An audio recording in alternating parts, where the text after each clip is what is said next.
হঠাৎ বুবলিকে নিয়ে সুখবর দিয়ে একে বললেন শাকিব খান। হ্যালো ভিউয়ার্স, বিস্তারিত জানতে চ্যানেলটি সাবস্ক্রাইব করে সম্পূর্ণ ভিডিওটি দেখতে থাকুন।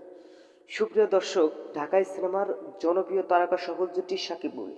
এই জুটিকে নিয়ে সোশ্যাল মিডিয়ায় আলোচনা সমালোচনার শেষ নেই। একজন আরেকজনকে নিয়ে মন্তব্য করেন। সম্প্রতি কয়েকদিন আগে এক সাক্ষাৎকারে শাকিব খান বলেছিলেন ছেলে বীরকে নিয়ে যুক্তরাষ্ট্রে নিয়ে ঘোরাঘুরি করবেন, কিন্তু সে কথা আর রাখলেন না। আবার শাকিব খান এক সাক্ষাৎকারে বুবলি সম্পর্ক নিয়ে কথা বলেন যে বুবলি আমার স্ত্রী না। কিন্তু বুবলিকে সাংবাদিকরা প্রশ্ন করেন যে সুপারস্টার শাকিব খানের সাথে আপনার কি কোনো সম্পর্ক আছে কিনা। উত্তরে বুবলি বলেন যেহেতু যেহেতু শাকিব বীরের বাবা সেহেতু তিনি আমার স্বামী। বুবলিকে আরও প্রশ্ন করা হয় যে শাকিব খানের সাথে আপনার কি ডিভোর্স হয়েছে। উত্তরে বুবলি বলেন ডিভোর্স হয়নি, কিন্তু কিছুদিন আগে এক সাক্ষাৎকারে শাকিব খান বলেছিলেন বুবলি আমার স্ত্রী না।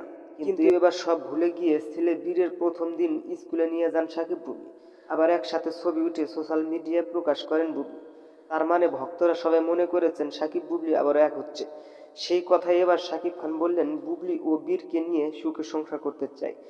বন্ধুরা, ভিডিওটি ভালো লাগলে একটা লাইক দিন এবং নিত্য নতুন আপডেট নিউজ পেতে আমাদের সাথে থাকুন।